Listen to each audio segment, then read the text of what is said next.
I think a lot of people are used to the conventional medical system of what that experience is like. People start to seek out of that model. They look for a naturopathic doctor. They're looking for a whole different approach. And that's what we're about.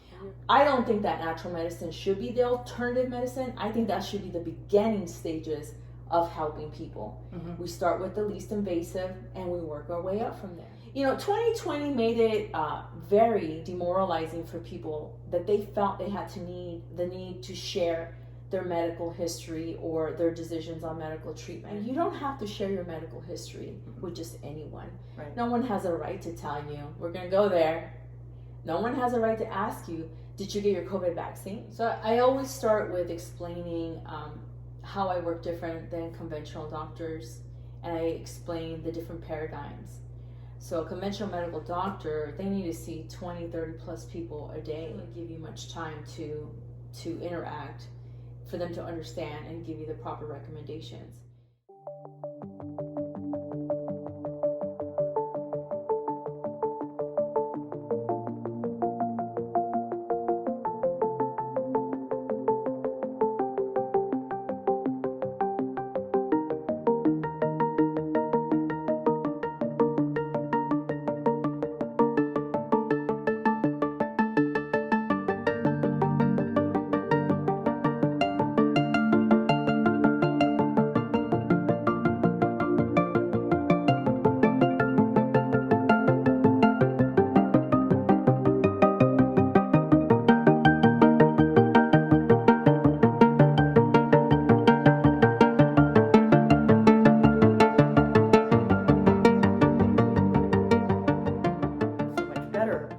People don't need all these pills. Yeah. The reason they're on these pills is because they're never told that they have another option, right. That there are solutions to the problem. There are solutions to every problem. Absolutely. And nobody but a naturopathic medical doctor will tell you that. Right. When it comes to your health. If you ask a medical doctor, can I reverse diabetes? They'll say, no. You're going to have it forever. It's genetic. You're just going to have it. Yeah. I mean, type 1, that's a little bit more difficult. Right. But type 2 diabetes, in my opinion, it's like the easiest thing to reverse. Uh-huh. To me, it's easier to reverse diabetes than to reverse autoimmune conditions. Yeah. Or even working with a thyroid. Mm-hmm. There's just so many moving components to that. Yeah. And stress is a big one. While people continue to be under high levels of stress, it makes it very difficult for the body to restore, to heal, to bring back to balance. I mean, the word disease says it all on its own, right? Dis means without, without ease. Right. The body is without the ease, without the function, without the order that it needs to function optimal. So what are the things that are making this person's physical, body to be out of balance, to be out of ease? We got to find out what those are. Mm-hmm. The poor diet, the poor nutrition, right? Not sleeping, excessive stress. And stress could be chemical stress. It could be emotional, psychological stress. Yeah. It could be a physical stress that's too demanding on the body. An injury can cause a stress in the body. Mm-hmm. And so it creates an inflammatory process. We've done many conventions. I do a lot of oncology, a lot of neurology, medical conventions, endocrinology, just a lot of chronic care conditions because that's what I focus on. Mm-hmm. And the common thing, if we just simplified all of this knowledge, the beginning steps of illness, it all starts with inflammation. Yep. It's all inflammation. So what causes inflammation? It starts in the gut. It starts in the gut. Yeah. It's like, what are we exposing ourselves to that creates, so anything that's foreign in the body is going to see like, hey, this doesn't belong here. It creates an inflammatory process because the immune system wants to keep you healthy and alive. Right. And so the response is, let's go help there. And it just creates too much inflammation. So if we're eating sugar, a lot of sugar, That's the worst. It's that and alcohol. I alcohol. Preach that all the time. Yeah. A lot of inflammation with those things. Dairy is very inflammatory. In moderation, if you're having some cheese here and there, it's not going to kill you. Right. But I know people who are drinking gallons of milk, cow's milk. I didn't know people still did that. They do. Maybe back when I was growing up, it was common, but I didn't know it was still a thing. I have young, athletes that their coaches tell them, drink a lot of milk for the protein. I'm like, why not have some chicken and steak and some salmon? Yeah. That's better than drinking the milk. Yeah, absolutely. But it's all like people are still stuck on old paradigms of thinking. And that's where we come in and shine some light and say, no, we got to do things a little bit different.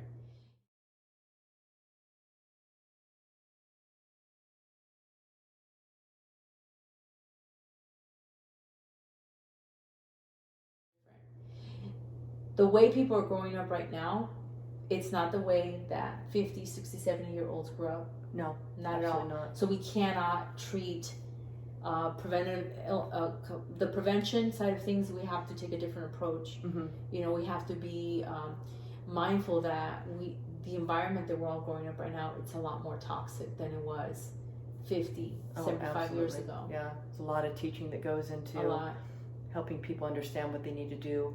It was probably a lot easier 50 years ago because people just ate real food and exercised. I mean, they were active in their daily lives. They walked places. They farmed. There were a lot of farmers and people that grew their own food. So we didn't have the conveniences we have today, which there's a lot of benefits. I mean, look, I'm sitting here with this computer on my lap and it's a convenience. And we're recording.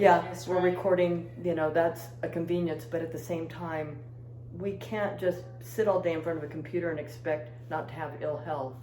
We can't not exercise, or we can't just grab fast food and think that we're going to be okay. We're not. Right. We're not. Once in a while, I don't ever criticize somebody for saying, hey, I had to stop and get something on. But if 99% of the time you're eating healthy and you're doing the right thing, it's not going to make that much of a difference. But if it's something that's ongoing and every day, then absolutely it's going to really work against your health. Absolutely. Mm-hmm. You have to have balance. I tell people, as long as you're 90% on eating this way or living your life this way, you'll be fine. Yeah. It gives you that leeway, right, to enjoy that birthday cake or have your ice cream. Why not?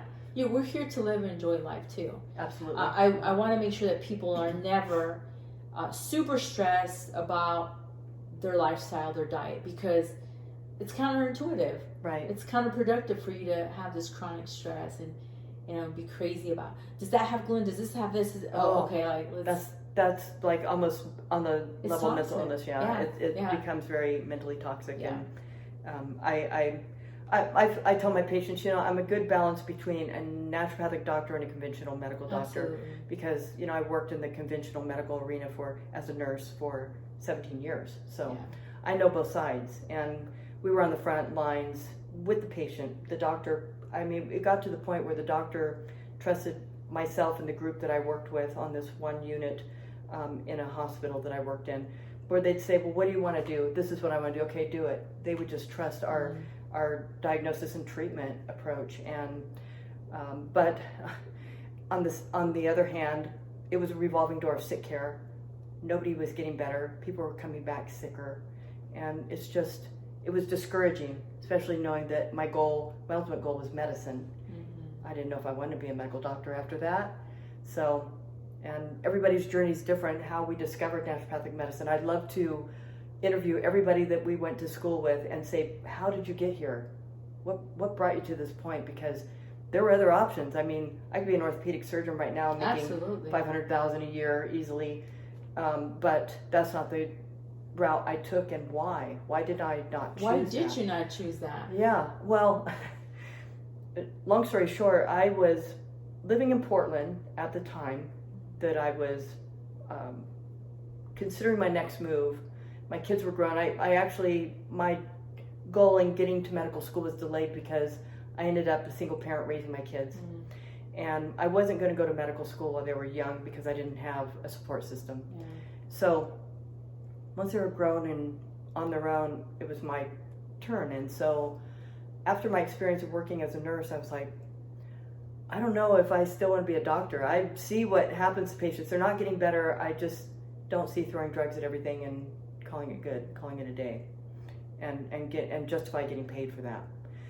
I was studying Kung Fu at the time, and I went to Kung Fu camp, and the black belt teaching the nutrition course at the camp was a naturopathic medical doctor, which I'd never heard of a naturopathic medical doctor before. I didn't know what it was, but everything he was saying was making sense.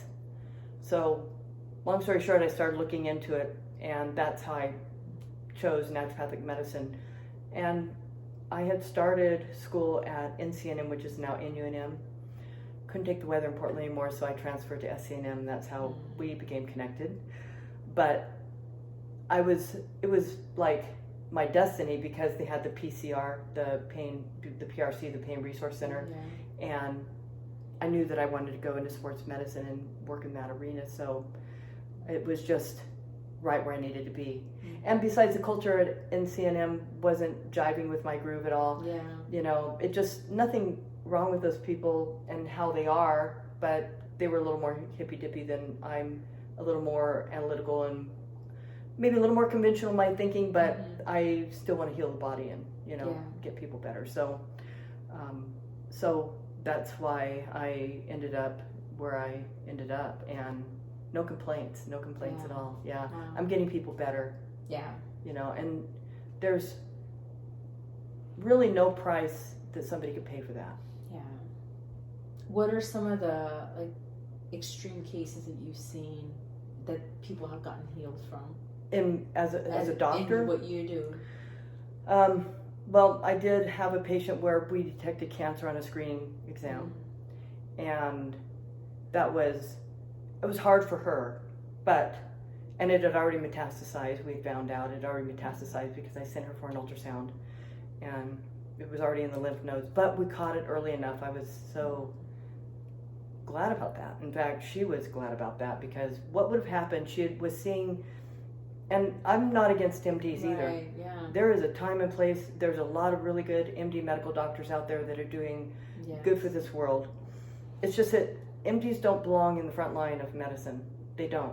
You know, they should be there when we're referring them out for maybe a surgery or something like that. That's where MD medicine comes in, I feel.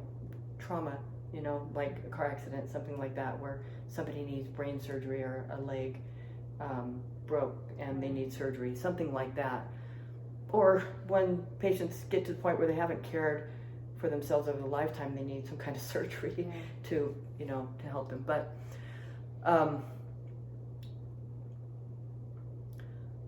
yeah, so I'm not against MD medicine, but at the same time, I understand that it's not where the patient should be on the front line. I mean, they should not be, what am I trying to say? It should not be their go-to, their first go-to. First starting point. So this was a patient that she was tremendously grateful, but I was just doing my job, you know, and how many doctors are really just, they're doing their job in a way that they can really find things. The labs that we do are so much more comprehensive than what an MD does, because we're taught to look deep into the patient's health status and look and see what's going on with the human body on a biochemical level. Yeah. We're not just looking, oh, you have the symptom, here's a pill, have a nice day. This happens so much that I have patients come to me and say, my doctor says I'm fine because my labs look good, but I feel like shit. I said, well, let's run some comprehensive labs. And we go, oh, this is why you're not feeling well. Yeah. Once we know what's wrong, we can address it properly, right? With getting to the root cause. So that patient was one. I've had a number of patients that have come to me on a list of medications, just not getting better, not feeling well, and we were able to get them off all their medications. They have the quality of life that they just like, I don't want to be worshipped, but you know, it's like, I'm so grateful. And I just saw a patient yesterday who said, you know, you got my life back, because I couldn't function, I couldn't think, I'm running a business, I couldn't even hardly run my business, I didn't know what my future was. Yeah. And that's not the case today. And this patient does refer a lot of patients to my practice, you know, as a result. So that's where the satisfaction comes in, not just saying, oh, I'm a doctor and I'm doing all these things to these people. That's not medicine. Medicine is looking at the individual as they walk through the door, and you're not going to get real solutions with a doctor that spends an average of 7 minutes with their patient. Yeah. You're not going to get real solutions, you know? That's not enough time for that person to share about themselves, so you can get insight And I find that, my initial consult is 90 minutes with patients, and there's a structure to those 90 minutes. First 30 minutes, I'm getting history and doing physical exams. I spend 30 minutes doing the educational part, and then it's kind of different for everyone. Sure. And sometimes there's, the what's the next step? I'm going to review that with you. But in that time, there's time for that patient to share things that I'm not necessarily asking. It's very organic. And what I find is that when people don't feel rushed and they're heard and they're respected, they feel comfortable. Their nervous system will actually feel calm enough that they start to share things with you that they didn't think they were going to go in there and share with you. Right. I've oftentimes had people say, I don't know why I'm sharing this with you, or I've never shared this with anyone, especially not a doctor. And it's things that have to do with trauma or stress or life, whether it's childhood trauma or recent trauma, things that led up to this. I like to ask a question to my patients, and that's, tell me about who you were when you were a child. Tell me about your childhood. And it's such a basic question. Yeah. But I realize that not enough people are asked that from their doctor.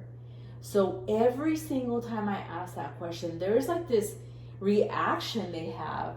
And it's beautiful to see that, because they realize here's an opportunity for me to talk and share. I'm giving them the mic. And the reaction is wow, I've never been asked that. Wow, what a great question. They love that. People love that. Tell me about your childhood. What were you like?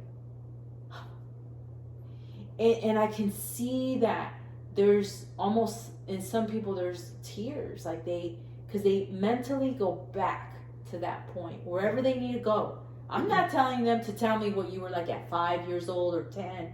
No, they take themselves back on that journey, whatever they want to share. Yeah.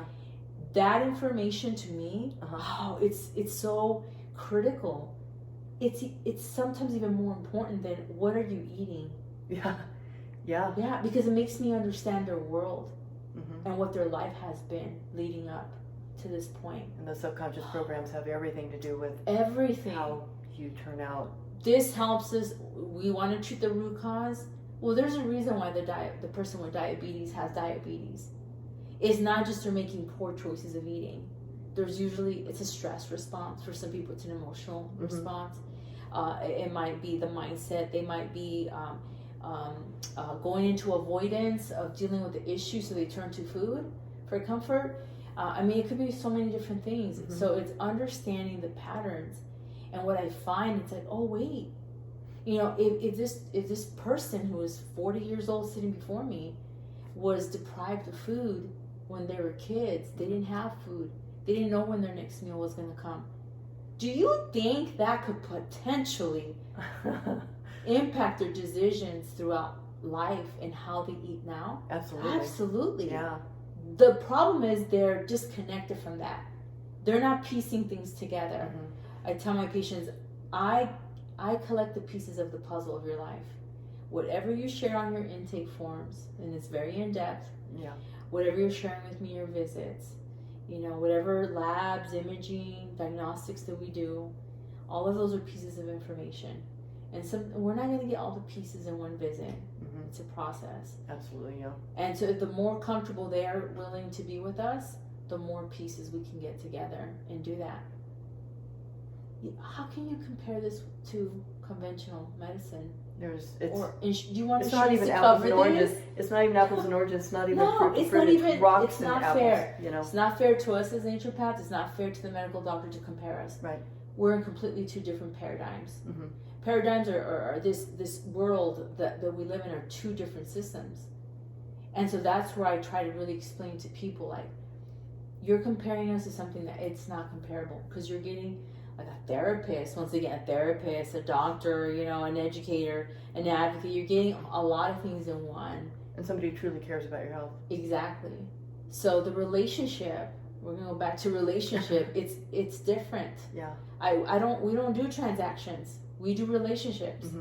If you want transaction type of medicine, then you stay with your insurance. Yeah.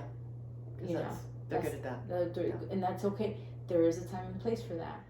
So I'd like to address patient mindset and how it affects the outcome of their care. Do you see a difference between people who are really invested in getting better and people who are just still kind of questioning it or not sure? Absolutely. I mean, from the beginning of my practice to now, I've changed a lot of things to screen and interview the people I decide to bring on board as patients. But from the beginning, you know, when I wasn't interviewing, I got to see those that they had the right mindset. And it's not being perfect with the way you're thinking, but there's a level of hope and faith. They may not know how it's gonna work. They may not know what are the things they're gonna do that's gonna help, but they're willing. They're willing to do it. They're willing to do the work. So the best group of people that I can see the outcomes, the drastic outcome is in chronic care. So autoimmune conditions and, you know, cancer. I for a couple of years, I would look at the people who are coming in for cancer, because I was never going to work with cancer patients. Yeah. In medical school, I wasn't interested in doing that. And in 2020, the first person approached me and they were really asking that I help them and work with them. So I said, okay, this is what we're going to do. And since then, I've taken on a lot more oncology patients. And what I noticed in this group is that those that have the right mindset heal better. They do better. Versus those that are stuck in a fear pattern, or there's a lot of like doubt in their mind. They don't do as well. You know, people with a victim mentality, you know, they give their power away. That's what they're doing. They're giving their power away. Versus those that they just have. They always kind of point to themselves. So like, I just had this feeling like I could fix this. So it wasn't something that they cognitively could understand. They just had this feeling that they were going to find the answer no matter what. That drive that a person has is going to result in a better outcome. Yeah. You know, I'm sure you have your fair share of people who like to feel like a victim and they want to have a pity party and they're just really down. I always like to see, you know, as I work with individuals and we fix some of the physiology that's out of balance, once things start to settle for them, then we can see what was the physiology that was impacting their mind versus what is their thought pattern like. What is the behavior? What are the thoughts that they're constantly having? Because say, for example, someone has, you know, chronic disease or has even a thyroid issue. You know, a lot of women, a lot of people have thyroid issues, and that can really affect your energy, your mood, your mindset. But so does any other chronic illness. So if that's impacting the way they're thinking and feeling, but now you've remediated that, they're going to feel better. They're going to feel more optimistic, less depression, less anxiety. They feel better. But now we can be more clear on what's the mindset versus what was the illness that was affecting the mindset. So illness does affect our minds. Sure. Big Absolutely. time. Yeah. But once that's resolved, then we just have the mindset and the behavior of that person. So then we can modify things. And what I have found was early on that some people are so attached to their illness that when they start to heal, they stop. Because they were getting the attention from family and friends. They were getting the pity. They were maybe being helped financially or through other ways. Or taken care of. Yeah. Someone's taking care of them. Someone's giving them that attention. Now it stops. Because now they don't have those medical concerns. They don't have those health issues, right? Yeah. And so they revert. And it's interesting because at first I didn't understand that. They were kind of taking it out on me. Have you had that happen? Yeah, I have. Yeah, it's like they unleash it on you. Like, you did something wrong. Yeah. And I'm like, I just helped you improve your health. Like, what do you mean? Or there's a resistance to even There's a getting better resistance, to begin with. Yeah, I've had that. Yeah. So then that's when I started to assess things from a psychological point of view, and understanding, some people are attached to that. They identified with that. Right. And now that they don't have it, they can't. Because when you improve your health, not only do you notice the difference, but people in your life will say, you know what, you look better. You're in a better mood. You have more energy. You have more vitality. They start to notice that. So then the relationship, the dynamic of their relationships change. And some people don't want that. So they'll do this change back reaction. Yeah. Because they want that attention back. They want whatever that relationship was like. They want it back. It's unhealthy, obviously, right? Right. It doesn't make sense that someone would want to keep themselves sick. But there is a small percentage of people out there that have identified with that, and you can hear it in the way they speak. For example, when someone says, "My anxiety," it's not your anxiety. You have anxiety. Right. My diabetes. Like, what are you saying? It's mine to stay with you forever. Right.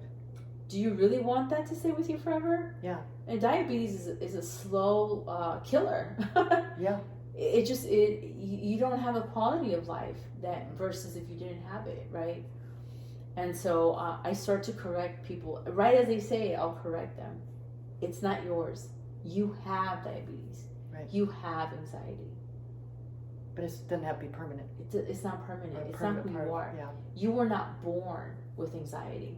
Right. You were not born with depression. You were not born with this.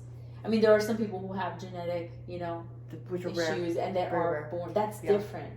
But even then, I've had the honor to meeting people who were born with some genetic abnormalities, and their mindset is even better. Yeah.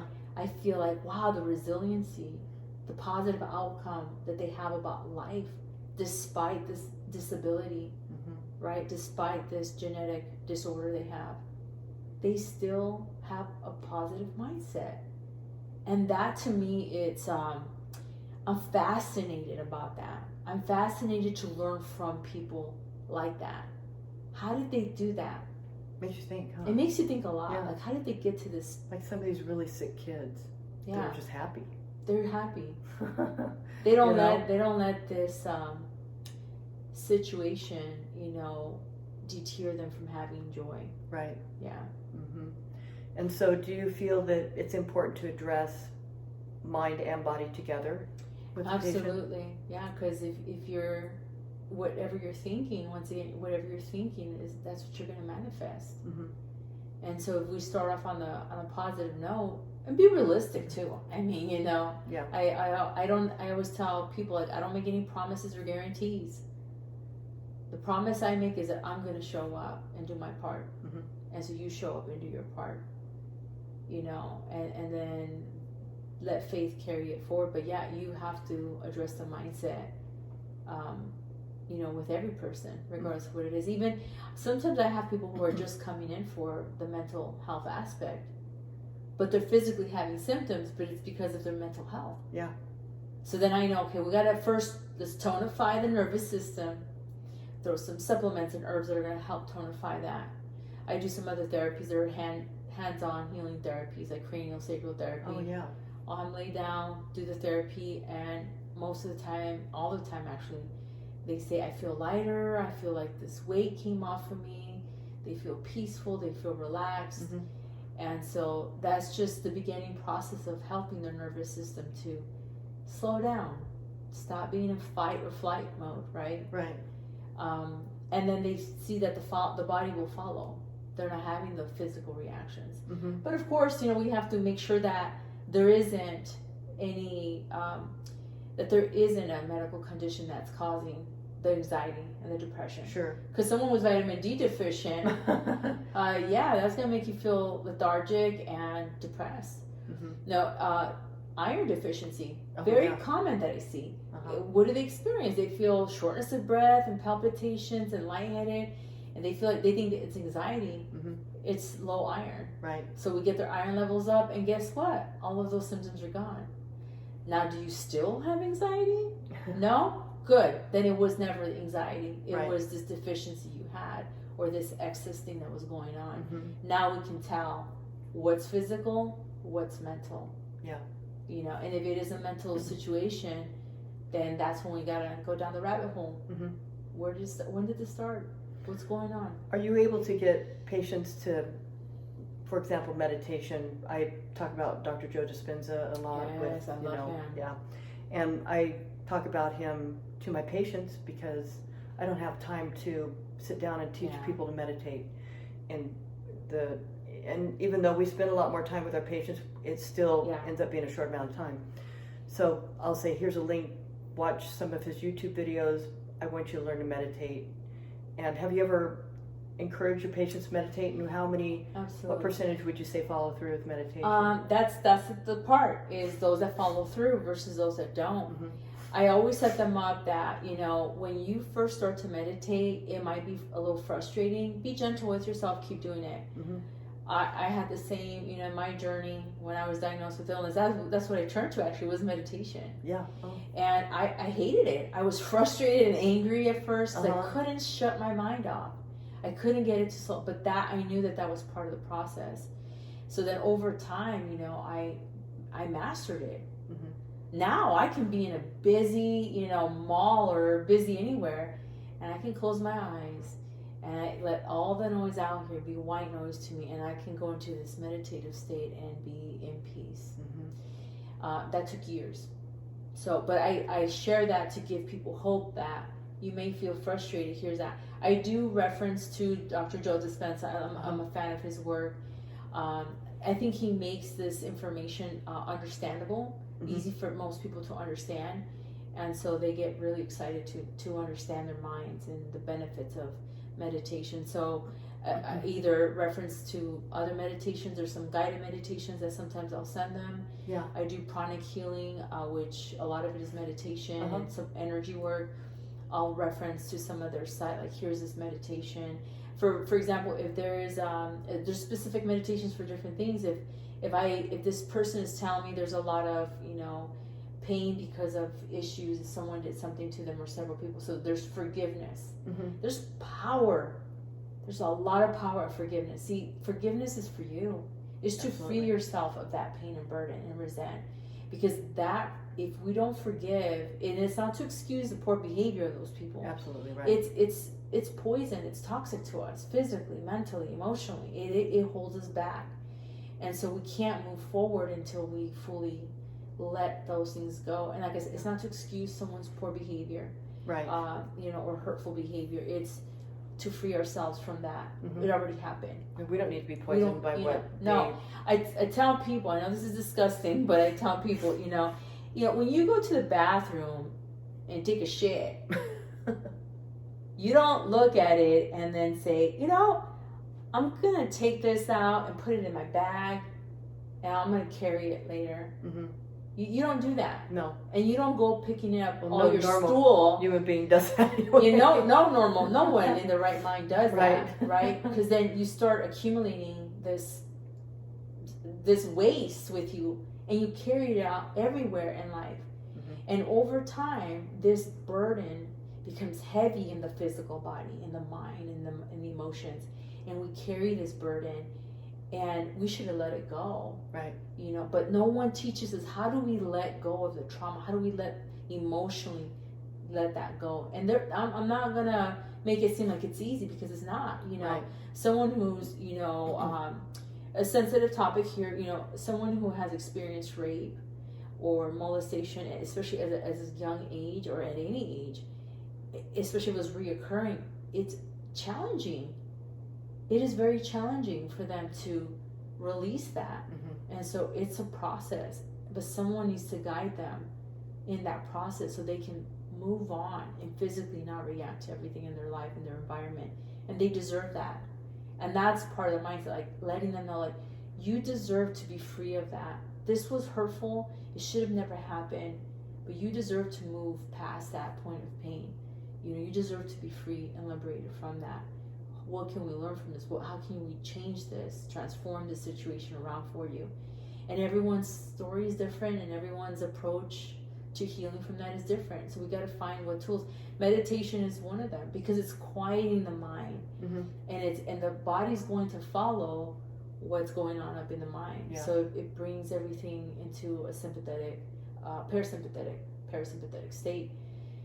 So I met this great immunologist. He was the director of the emergency room to St. Joseph's Hospital. He did a lot of the infectious disease cases that came in. He did that for 25 years, and he actually went on to become a functional doctor. Oh, really? Had his practice for 10 years, and now he works with this lab that does all specialty lab testing on immune system and just very specialized tests, very comprehensive. And so I was talking to him over a case of some patients that I had done labs with them. And in this review, I asked him, hey, I see a lot of people with autoimmune conditions and cancer, but I also asked the history of trauma in their childhood, in their life. And it goes hand in hand that the more severe the trauma, especially early on in life, there's always like a correlation of these conditions with that trauma.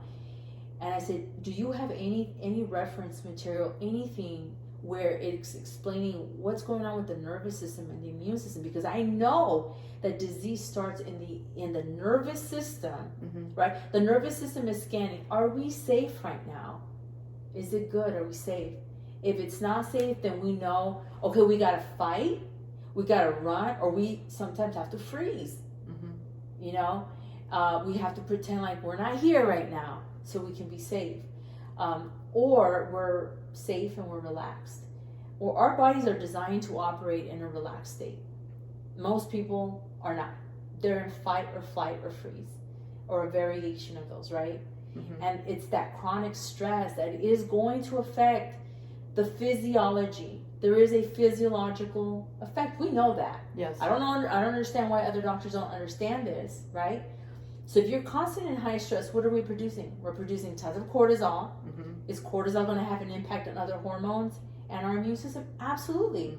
Because excess levels of cortisol is going to create what? Inflammation. We don't need to have high levels of inflammation. No. So that's impacting our immune system, right? If it's epinephrine, all of these stress hormones are elevated in a person who's constantly in a stressful state, it's going to impact our immune system. So this is where autoimmune conditions are triggered. Constant stress, fight, flight, fight, fight, fight, fight. The immune system's okay, we gotta fight. Who are we fighting? If there's no pathogen, if there's nothing to fight, what is it gonna start to do? It's going to start to fight us. Now, there are some cases where you got this chronic stress. He called it the perfect trio for disease, where you have inflammation, right? The chronic stress. There's infectious disease that comes in, and then poor lifestyle, and boom, it triggers our immunity. So we have to take assessment of that. Yeah. And it's like clockwork. I'll ask patients, when did this first start? What was going on in your life? Well, I was on the verge of getting divorced. I was trying to get out of this abusive marriage. And then I result pregnant. And then I got really sick. And then after that, after getting sick, I just couldn't get better.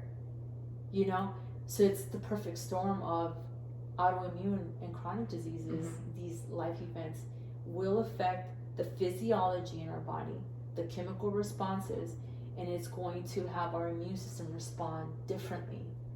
This is why people, when we would see this also when in medical school, right? We were constantly going, and then on a break, we would have a week or two off in between quarters and between terms, and then some of us would get sick. I had bronchitis every time. Every time. I remember you would say, like, every time I take a break. That's why I didn't plan any trips, because I knew I was going to be sick. Yeah. Your body's going through this constant stress, whether you feel it or not. Right. And then boom, when you do slow down, the body's like, okay, this is the time that we're going to get ill. It can't just be on. It can't just, no. There's got to be an off switch somewhere. Yeah. So this is why meditation is important. Even if I tell people, even if you start with 5 minutes and increase your time. Yeah.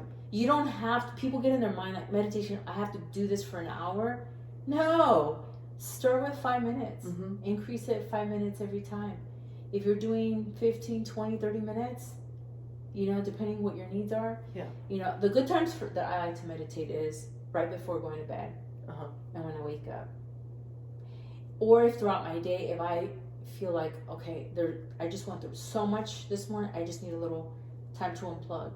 I'll sit in, you know, a comfy chair. I'll just close my eyes, put some soft music, you know, run some lavender essential oil, and I just take some deep breaths in and out, slow my breathing down, and then I meditate for a little bit, and then I'm ready to go.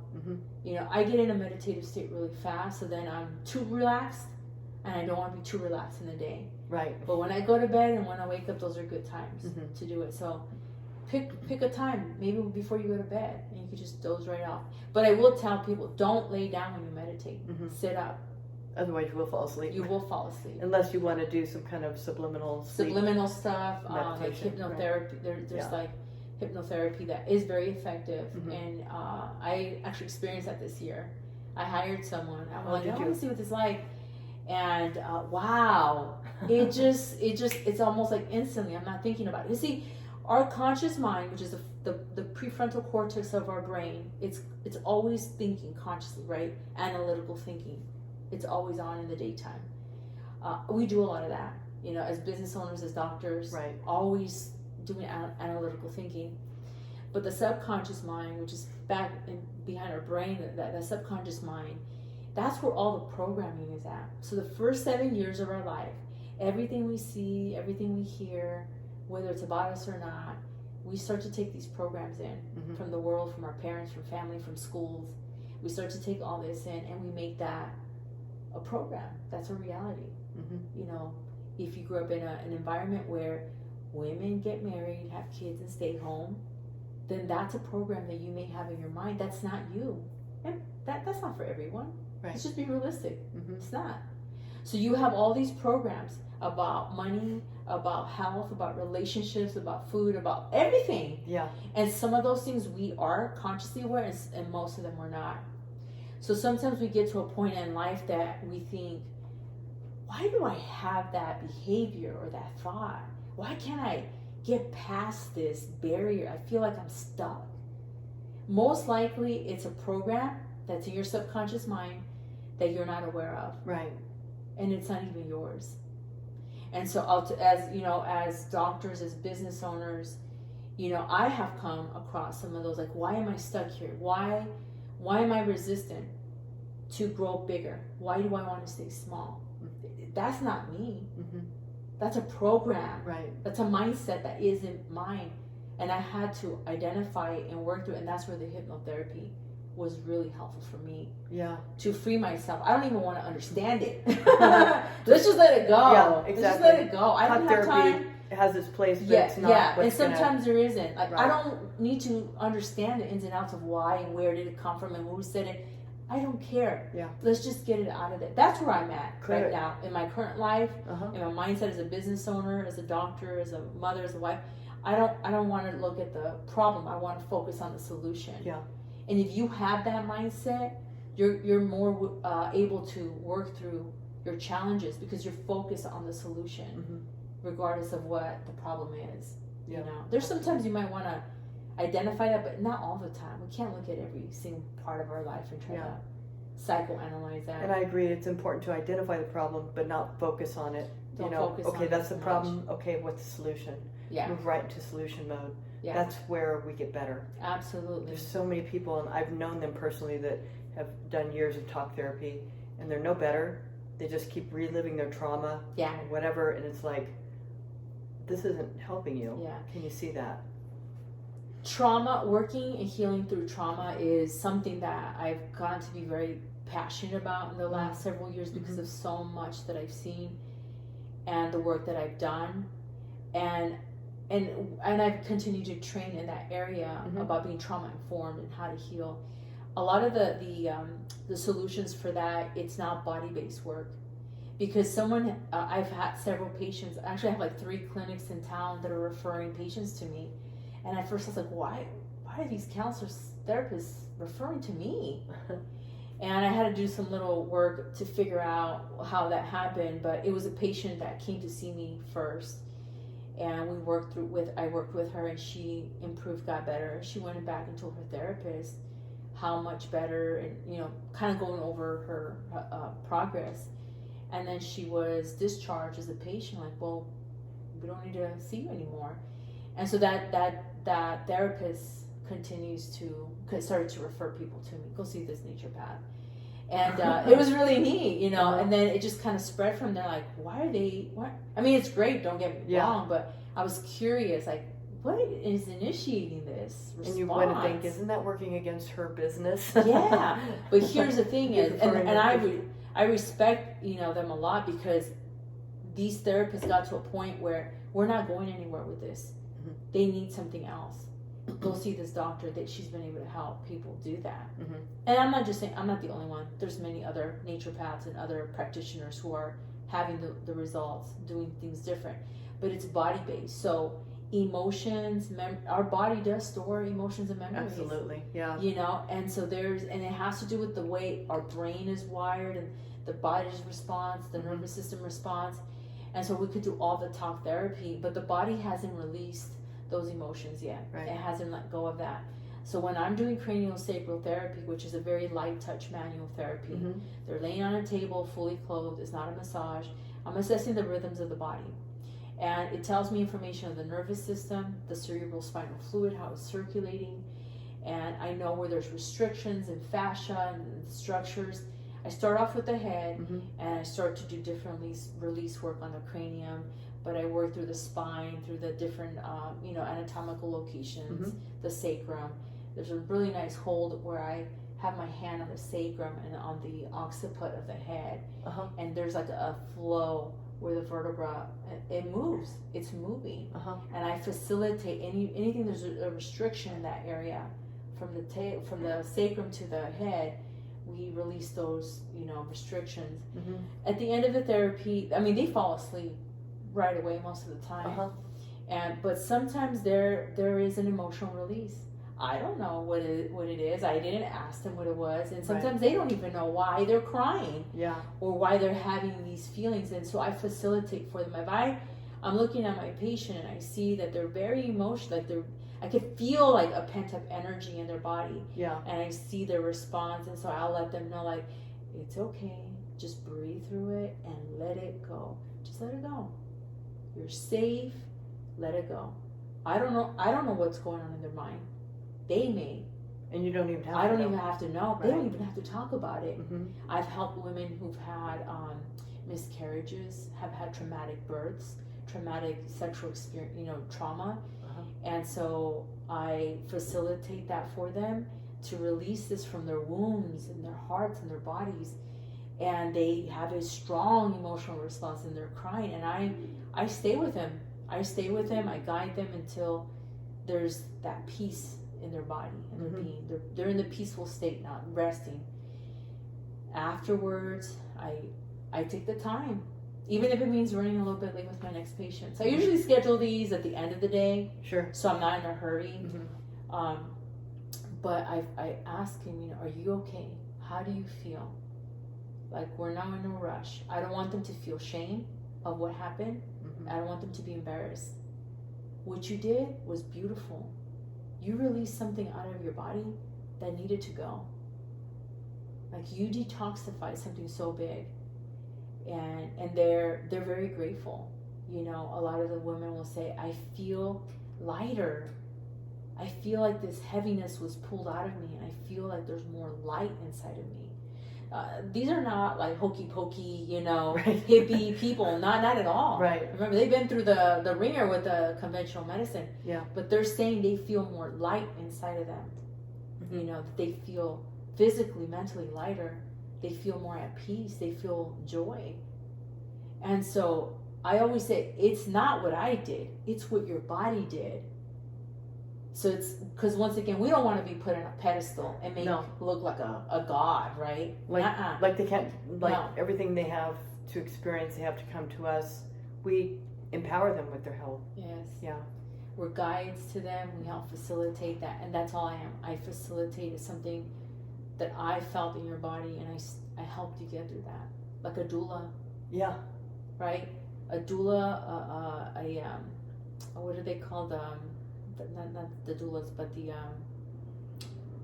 and I'm out of the word here. There's doulas, and then there's like people women who help birthing. You mean like the midwives? The midwives. Yeah. I forgot the word midwife. There's doulas and midwives. We're obviously not midwives.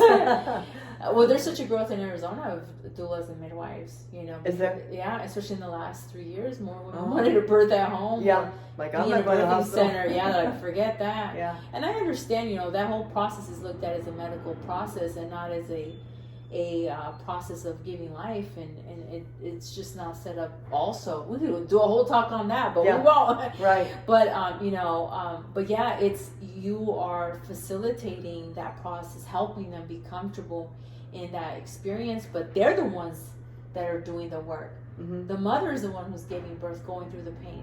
The same way as my patient, they're the ones who are processing that. I'm just here to guide them. Right. It's so beautiful. It's painful. But the reason I see it as beautiful is because I did my own healing work on myself to be able to help people through that. Right. Because had I not done my own inner work, there's no way I would have done that. There's no way I could have done that for people. Because I have to be able to hold a space for them Mm-hmm. and feel strong and confident and still have the compassion and be in tune with them, what's going on with them physically, mentally, and emotionally. So usually what happens after that release has happened, that patient can talk to me about their experience. What was going on when they were laying there? What did they feel? Mm-hmm. What did they see? Sometimes people have visuals. They tell me about their experience, but then they also open up maybe about trauma that they didn't even tell me. You know, and so so that's where I'm seeing that a lot of the trauma, you know, that people are experiencing, there has to be physical release. Now, I'll tell you, exercise can do the same thing. Mm-hmm. Because you're moving your body. Yeah. But so imagine if you exercise with intentionality. You're going in with the purpose of moving your body and releasing things from it. So really neat short story here. I met he's a pastor. He's a personal trainer, and he works with people with addiction and trauma. So he integrates the training, the weight training part, into the therapy of dealing with the traumas. Wow. And he would talk about how sometimes he would That's have, unique. yeah, very unique. Yeah. I'm like, this is what we need to do. Yeah. Because what he would do, it was very, okay, we're going to show you how to be on a leg press. And we would start, and he said certain exercises that he would have him do, it would trigger some of these people to get emotional. He said a lot of people with addiction, what are they trying to do? They're trying to run from the pain of their trauma. So they numb themselves with substances. And that's what he was invoking in them. He was taking them to a point of pain when they're lifting weights. And then if they were triggered, they would stop, they would pull that person out and have them go into a session. And have them through breathing exercises, through meditation, through talk therapy, to help them process. What were you feeling? Where did that come from? When did you last remember being that way? Like, this is the way trauma, the direction that dealing with trauma is going in. Very different. Very different. It can't just be medicated with another drug. Right. Or let's just talk about it till, you know, the cows come home. Like, we just can't do that. No, because we know it doesn't work. It needs a different approach. But the big thing to take away is we need to help the nervous system to tone down so they can express, so they can release. And there's many other therapies. Acupuncture does that. Yeah. You've done acupuncture on people and they start crying. Yeah. And they don't even know why. They don't even know why. They're like, where's this coming from? Oh, I'm so sorry. It's like, don't be sorry. Let it go. Let that shit go. Is what I say. I have to tell you, I have a sense of humor. So it's important. It's important. I have a personality. I have to be myself. You have to be yourself. Right. We're going to attract the people that want to work with us. Yep. And if they don't like it, go find someone else. That's exactly right. Because I'm not going to change. We're not going to change who we are to fit into someone's little box. So I am myself, and my patients see that. And what it does, it gives them permission to also be themselves with me. We're going to keep it real. It's Very the only way real. you can be effective. It's the only way. Yeah. It takes too much energy to be something I'm not. Right. So I always say, we may cry. And sometimes we cry together. But we're going to laugh at the end of the visit. We're always going to laugh. So I always make funny things like that. Like, let that shit go. We're not gonna carry it no more. We're past that. I'm gonna tell you why I'm so big on dealing with trauma. I've noticed that people who don't heal from trauma and they continue to carry on each generation, when they're in their 50s, it is really difficult to start healing through that. By the time people are in their 50s, their physical body is saying, we're done. Can't take this anymore. Yeah. I work with people who are, police officers or firefighters or people who've had a lot of like stressful careers, or they've seen a lot of trauma. They've experienced a lot, and they're in their 50s. And men are notorious for this, is they don't want to talk about the problems. They don't want to express anything. Right. So they're in their 50s, and now they're like, hey, dog, how come I can't handle this little stressor where I've dealt with all of this crime and, all this traumatic stuff I've seen, and I've never reacted that way then. Why can't I deal with this little stuff? Like, everything just triggers me. That's why. And I'm like, that's why. Because you never dealt with those things. Yeah. You were having a reaction, but you were so busy getting to that next step, getting to the next day, getting to the next call, that you were going into either a denial or an avoidance. So in psychology, there is a pattern of avoidance. We avoid the situation like it didn't happen, or we minimize. I say from experience, I did that all my life. I would minimize, like, oh yeah, I grew up in the hood, and there were drive-by shootings and drugs and gangs and all of that, but it wasn't too bad. That was my life. Like, it wasn't too bad. And people, I remember the first time I was maybe about 28, and someone was interviewing me, and they said, how did you get through all that and still go to college and still do something with your life? And I was like, no one ever asked me that. It wasn't that big of a deal. And she said, what do you mean? She said, the graduating rate in that time in your community was like 30%. 30% of you made it through high school. Wow. There was a higher incidence of people in my community to end up dead or end up in prison. Interesting. Wow. So I didn't see that though, because I minimized that problem so I could manage through that. Yeah. That's what we do. All of us do that. Some more than others. Right. We take that big problem and we make it small so we can get through it. We do that in our childhood a lot because we don't have the coping mechanisms when we're kids to handle those things. We also don't have the power and control to manage through those things. But when we're older, now we do.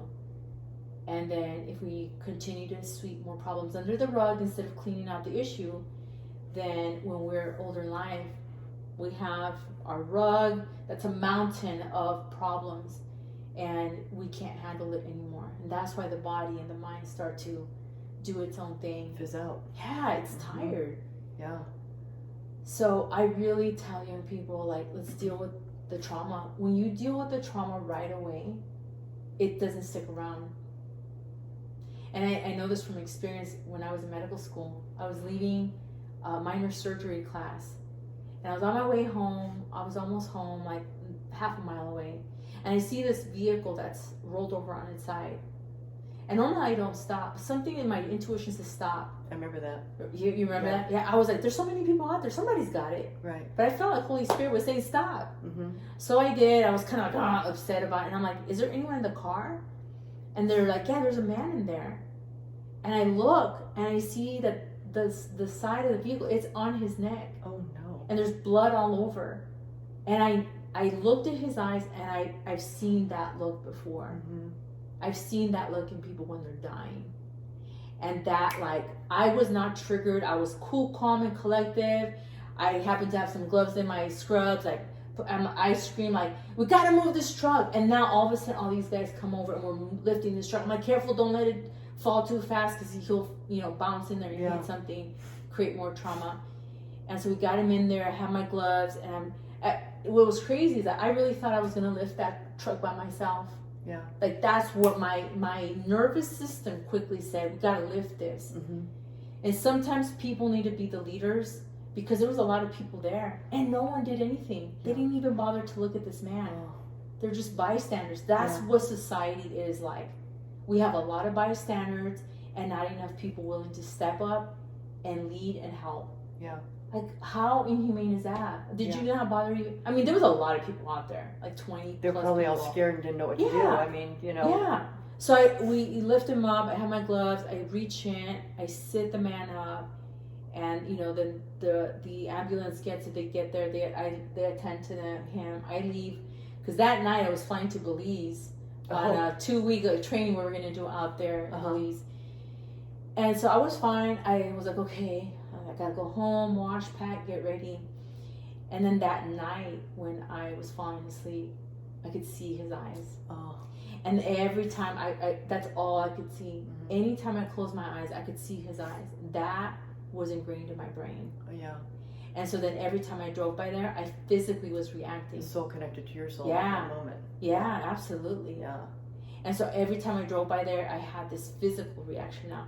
But I knew better. I was in medical school. I had already done a lot of healing on myself. And I'm like, oh, no, we're not going to carry this on. Right. So I went and got EMDR, which I'm a fan of. Yeah. I went to the best, you know, in the clinic. And I said, this is what's going on. And after the first session, 90% better. We did a second session, completely gone. I never physically reacted. I never had the trauma response of seeing his eyes in my mind every time I close my eyes, you know. So there's therapies like that, like EFT, right, the emotional freedom technique, EMDR, which is desensitizing yourself from that experience and recreating that so you're not physically reacting.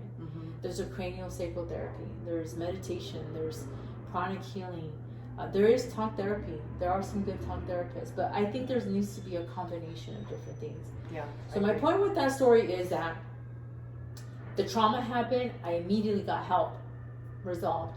Right. But we don't do that when we're children. Right.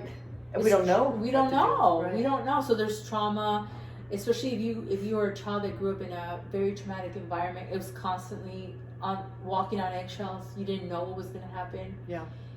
Then your brain, your nervous system is wired differently.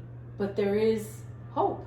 Right. You can heal through that. Yes, absolutely. Yeah. Especially if you're seeking the right people to guide you. It's not a death sentence, for lack of a better term. You know, you're not doomed to it doesn't have to be your destiny. Right. It's not, it's an experience you had, but that's not something you have to continue to carry on in your life. That's another reason to work with a naturopathic doctor. Yeah, right. We're trained in whether you choose to do it or not, that's different. Some naturopathic doctors do take that into account in their practice, some don't. That's okay, because it's not for everyone. Right. You know, I can't see that like in regenerative medicine, like, okay, we're going to do a session on mind body stuff, but maybe you're doing a therapy and they're having an emotional response. You can still have the compassion, empathy, just say it's okay, just breathe through it, you're going to be fine. Yeah. Sometimes low back pain is emotional. I've had some pretty traumatic cases come in, you know, where one woman was in a car accident, lost her kids. Mm-hmm. The body remembers these things. Yeah, and it was recent. She was having back pain. Yeah, so it you know, and you're not expecting that. Patient has back pain. They come in the clinic, and it's like, wow. Yeah, and we're mothers. We're humans. Yeah. We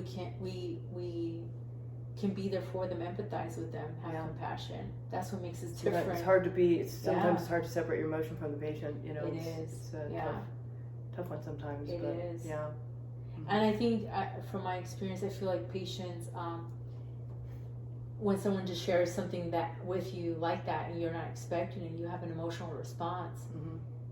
They don't feel bad about it. We're taught in medical school, even for us in naturopathic, like doctors, like, you remove yourself emotion from that. Yeah. Because you're going to take away from their experience. Well, I'm not crying with my patients all the time. Yeah. I'm not but if someone shares something with you that's like moves you, right? What they see in you, it's like they care about me. They're empathizing with me. Compassionate human being. Yeah, they're not just this cold person behind a stethoscope in a white coat. I mean, I don't even just thinking about their next appointment. Like, okay, guys.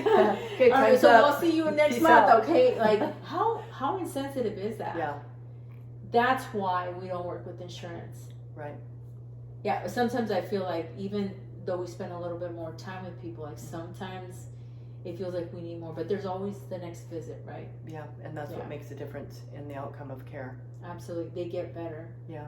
When we address the whole person, all the parts of who they are, The physical body, the mental body, the emotional body, their spiritual self. When we look at them all as one, then they get better. I think it's a shame that conventional medicine sends you to a specialist for the kidney and a specialist for the liver, and then you go to this person because you're depressed, and you go to this person because you have constipation, right? And none of those doctors are communicating with one another, and they're all putting them on medication, and then these medications are reacting with other medications, and the patient doesn't truly get better. But when you work with a doctor that looks at you as a whole person and can address any issue that comes up, then you know you're going to get better. There's solutions to every problem. There really is. But the solution isn't throwing a pill at every symptom that you have. Right. Yeah. You see the person for who they are. Yeah. So, for our viewers, where would you say where do we go from here? You know, like, there's been so many questions in people's minds about how do I get out of this, this rat race of a system that's not really getting me better, even though I'm expending all this money on health insurance or whatever, and move more toward a naturopathic health model. How do I shift my investment? How do I shift my focus? How do I shift my mindset? Yeah. The first place to start is by asking yourself, are you ready? Are you ready for the change? Are you willing to make the change? Because regardless of the naturopath that you work with or functional doctor you work with, they're going to ask some things of you. Yeah. And that's okay. They're going to be willing to invest more time into you as well. Yeah, you're investing you're investing your money, but understand they're investing their time, their energy, their expertise. We continue to learn and expand our knowledge through the different conferences and trainings that we do. Those are very expensive, but they're worth it. Right. And I love doing them. I love attending them. Yeah, me too. Yeah. So, but start asking yourself, am I ready to commit to changing and transforming my life? Am I ready for that? And don't worry about the money. Right. Because like I said, we find the money. Right. When something is important to you, you will find the money. So don't get stuck on that. Yeah. I would say make phone calls, interview doctors. This is why I offer. I was going to ask if you do that. Yeah, I offer a free 15-minute phone consultation because I want to hear what's their concerns, what have they done. I want to learn a little bit about them. And believe it or not, I've had patients tell me, "Mom, this is more of a conversation I've had with you that's over the phone free than I've had with my doctors." Like the depth of the conversation is way more. Yeah. Isn't that crazy? Over the years. Yeah. So I have that interview with them, and some doctors offer that. I would do that. And I would say don't get fixated on the dollar amount necessarily. I would say, does this person resonate with me? Do they understand me? Do they have the qualities of the relationship that I want to have with the doctor? And do they have the ways to help me get the results that I'm looking for? Yeah. People always want to know the time frame. How long is this going to help? Well, if you've been ill for 10 or 15 years, don't expect a miracle over a couple weeks. Right. Though I will say some people do start to feel better pretty quick. Absolutely. Yes. But understand that healing, it's an up and down, but overall the journey is in an upward direction. So if you're ready to commit, start making the calls, schedule, interview people if that's an option, find out how they work. Don't be so quick to call and say, what do you charge for a new patient? Because what you're doing is you're comparing my fee to another doctor. Right. Don't do that. We're not Walmart. You're not going to price match us. Right. Because we all work different. I'm very upfront with people who call. If it's something I don't work with, I say, it might be better for you to continue to search for a doctor who does more of this work. And sometimes I will provide referrals. Like if I get someone who's going to do more regenerative stuff and that's all they're looking, I'm going to send them to you. Right. Because I don't dedicate my practice to that. I'm trained and I know how to do some of it. I don't touch the spine. Yeah, right. Knees and some of these other joints, okay. But something that's more advanced, I'm not going to do that. I'm going to refer to someone that I know, that I trust, that's really good at what they do, right? But yeah, don't compare. Don't just ask for the price. Have that conversation with them. You know, if that doctor asks you, tell me about you, that's a good place to start. Because that doctor wants to know about you before they start telling you, this is how I work, these are my fees, this is that. Yeah. That to me is a cold relationship. And it depends. Maybe some people do want that. But if you're the kind of person that you want to really make a change in your life, have those conversations, start seeking, and then find the doctor that, you know, resonates with you the most, and then commit to it. Because if you're going to spend $500 or $1,000, whatever, initially the first months, you want to commit to that. Yeah. You know, you're going to show up differently to a doctor's office if they're charging $50 per visit versus my initial, office visit is $300 an hour. You're going to show up different. Right. Even if that $50 is for 15 minutes. Because if you know you're going to pay $300 for this visit, that means you're ready. You're serious. Right. And people like us, we want to work with people who are serious. Like, you're ready to hit the ground running.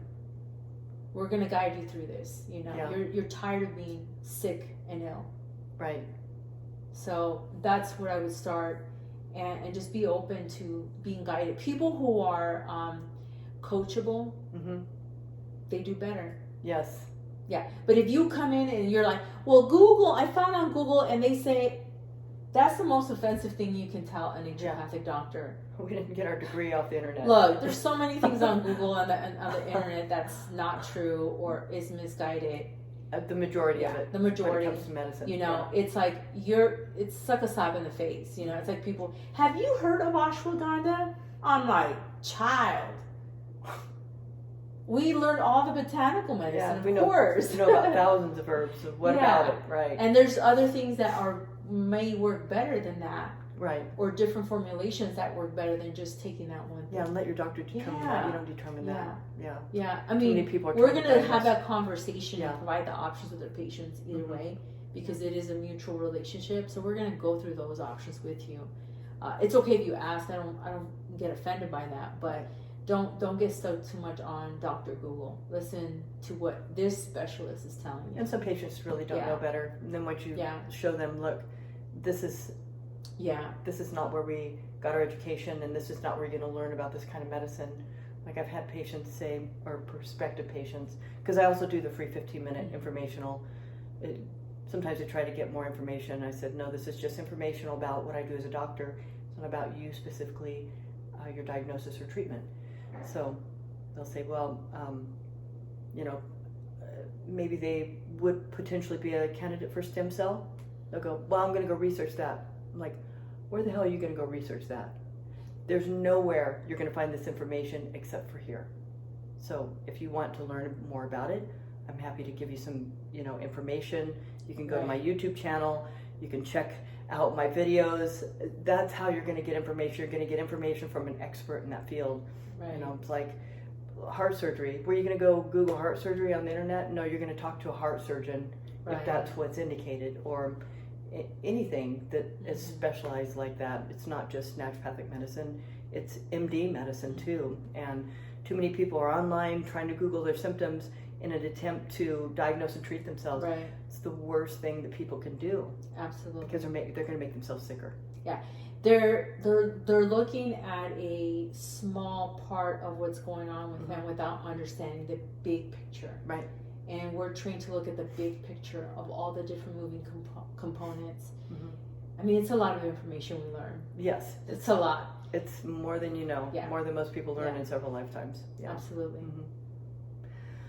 Well, we have so many more things we could talk about, but I really appreciate you being here and, allowing me to interview you. And where can people find you? People can visit my website. That's the easiest place. It's Raices. I'll spell it out: RAICESNDMED Center.com. So they can go on there and look. I have different information on there. But if people are interested in scheduling the free 15-minute consultation, they can do it from the website. They don't even have to call the office. Just schedule it on there. That's the first step.